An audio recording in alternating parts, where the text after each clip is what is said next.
Diane Fossey abanyarwanda bari baramuhimbye Nyiramacibiri, akaba ari umudamu wagize urukundo rudasanzwe rw'ingagi, aho yiyemeje kubana nazo hariya muri parike y'Ibirunga, akiyemeza guturuka muri Leta Zunze Ubumwe za Amerika, agasiga umuryango we, agasiga inshuti ze, akaza gushinga ihema mu Birunga, aho atahwemaga kurwana n'abarushimusi, ndetse mu mvura y'amahindu n'imbeho imeze nabi cyane, akiyemeza kwiturira hagati y'ikirunga cya Karisimbi ndetse na Bisoke, ndetse kugera naho mu mwaka w'1985 yaje kuhasiga ubuzima yishwe n'abantu batamenyekanye. Niyo mpamvu rero nanjye kugira ngo nkurambure iyi nkuru, nyabuna wibuke ukore subscribe niba ari ubwa mbere ugeze hano kuri Magic Media Rwanda, kugira ngo aya makuru tubagezaho wajya kugeraho 5 kuri 5 kandi akugerereho ku gihe.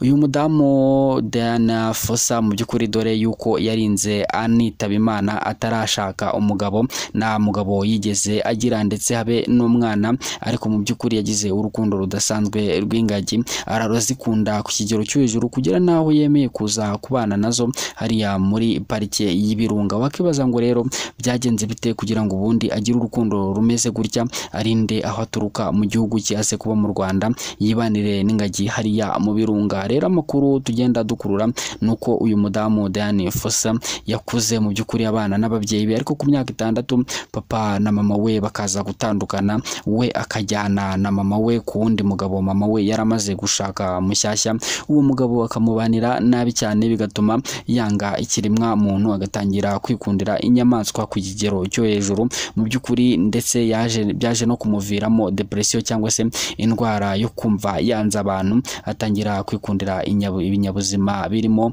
ingagi, ndetse yaje kuguza amafaranga muri banke muri Leta Zunze Ubumwe za Amerika, yigeranya n'utundi dufaranga yari afite, ahaguruka mu gihugu cye ndetse yerekeza mu Rwanda, kuko yari yamaze kumva yuko hari ingagi ndetse zo mu bwoko bwo mu misozi, araza afite gahunda yo kuzitaho ndetse no kumenya ubuzima bwazo bwa buri munsi, zikamubera inshuti nawe akazibera inshuti. Yabigizeho rero yaraje aza mu Rwanda, yishingira ihema hariya muri parike y'Ibirunga, aba ariho yiturira umunsi ku munsi, akajya yirirwana n'ingagi, ari kuzivura, ari kuzitaho, azimenyera ubuzima bwazo bwa buri munsi. Biza kurangira zimukunze cyane, nawe arazikunda, baramenyerana, ariko nanone yaje guhura n'ibibazo bigiye bikomeye nk'ibyaba rushimusi, ndetse n'abantu bashakaga kuzica n'abashakaga kuzitwara, ariko aharwana inkundura, ndetse mu by'ukuri akora igishoboka cyose kugira ngo zitabasha kuba zagira ubuzima bubi. Ndetse nyuma yaho yaje kuhashinga ikigo cy'ubushakashatsi aricyo yise Karisoke Research Center. Karisoke akaba ari izina yakuye ku birunga bibiri aribyo Karisimbi ndetse na Bisoke, akaba ari izina yise iki kigo cy'ubushakashatsi yashinze, akomoye iryo zina ku kirunga cya Karisimbi ndetse na Bisoke. Uyu mudamu rero yakomeje gukora ibikorwa bidasanzwe, akomeza kwitanga, akomeza kwita ku ngagi mu bihe bigiye bitandukanye, mu mvura y'amahindu, mu mbeho iteye ubwoba, ariko arihangana, arabikora kandi abikora neza. Uyu mudamu rero nyuma yaho byakomeje kugenda bimenyekana, inkuru yakomeje kugenda icara ku mbuga nkoranyambaga, abantu bakamushimira ubutwari budasanzwe, bakamushimira ibikorwa bidasanzwe abakora, ndetse mu by'ukuri inkuru ye yagiye imenyekana mu Rwanda, iramenyekana mu mahanga, ndetse aza kuba ikimenya bose nk'umudamu wakunze ingagi ku kigero kidasanzwe, kugeza naho yiyemeza kubana nazo, azitaho, azivura, azikorera ibishoboka byose kugira ngo zibashe kuba zagira ubuzima bwiza. Ndetse mu by'ukuri ibitabo byinshi byagiye bimwandikwaho bagaragaza yuko ari umwe mu bantu bari kwita ku binyabuzima, ndetse bakirinda yuko biba byabasha kwangirika, dore yuko barushimusi muri iyo myaka bari benshi cyane, ku buryo bivugwa yuko ziriya ngagi ziba zaracitse iyo ataza kuhaba. Yakoze ibikorwa bikomeye by'ubutwari. Nyuma yaho rero mu mwaka w'1985 abantu batamenyekanye bamusanze mu ihema yaratuyemo hariya mu Birunga,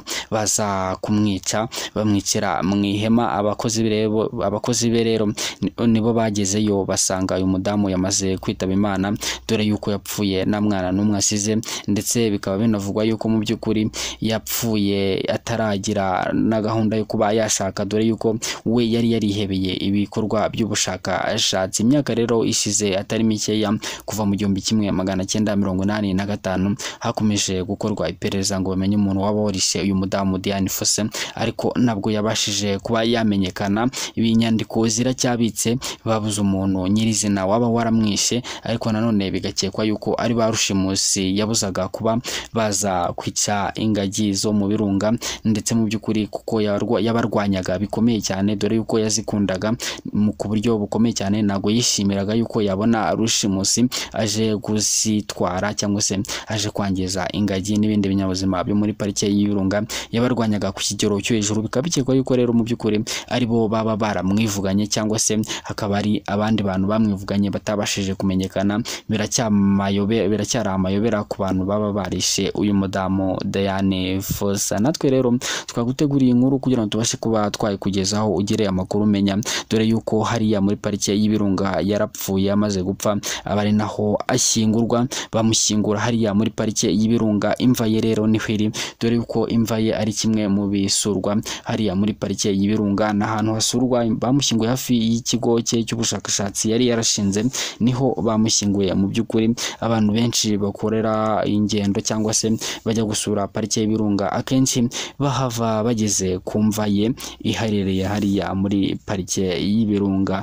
Ngayo nguko rero ngibyo ibya Dian Fossey, uyu mudamu wakunze ingagi cyane, akageza naho azitangiye, akageza naho yemeye guhara amagara ye, ndetse mu by'ukuri abantu bakaba bavuga bati uyu mudamu yabaye intwari. Iyo ataza kuhaba zirangagiye zo mu misozi cyangwa se zirangagiye zo mu birunga, wasanga ziba zaranacitse tukaba tutazibona. Kandi mu by'ukuri kugera uyu mwanya ni kimwe mu bintu bifatiye u Rwanda runini, ni kimwe mu bintu byinjiriza amadovize igihugu cy'u Rwanda, ukabona ko ari ikintu gishimishije cyane.